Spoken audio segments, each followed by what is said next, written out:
మా ప్రజలందరికీ కూడా నా కృతజ్ఞతలు చేసుకుంటూ పిల్లలు ఉన్నారు, యువతరానికి ప్రతినిధులు, నవతరానికి నాయకులు, భావితరాలు, భారతదేశం మహాశక్తి.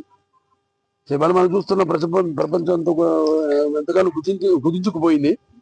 ఇన్స్టాగ్రామ్ వల్ల అయితేనేమి, వాట్సాప్ల వల్ల అయితేనేమి, ఫేస్బుక్ల వల్ల అయితేనేమి, ఈ సోషల్ మీడియా వల్ల అయితేనేమి.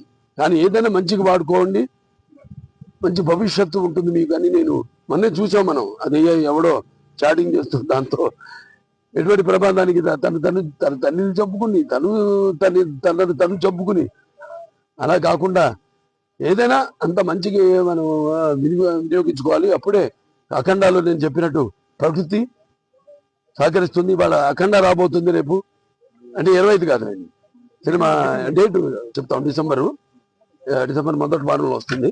ఎందుకంటే సినిమా ఎంత ఉందంటే పవన్ మన మన తమ్మనికి నాకు ఇచ్చిన టైం సరిపోదు. ఆ సినిమాకే సబ్బు పరులు పేలిపోయి. ఇప్పుడు ఈ సినిమా ఎలా ఉంటుందో ఆలోచించండి. దీనికి 150 ఎంత ఉంటుంది ఈ సినిమా, రెట్టింపు కాదు. సో అటువంటిది సినిమా బాగుండాలి, మంచి ఉద్దేశంతో సినిమా తీసాం. ఇవాళ అప్పుడు తీసాం, దాని గురించి చెప్పాను. ఇప్పుడు ఈ సినిమాలో సనాతన హైందవ ధర్మం గురించి, మన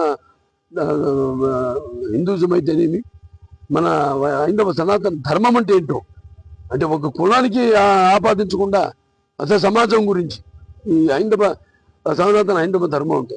అలాగే చాలా ఉన్నాయి విషయాలు సినిమాలు.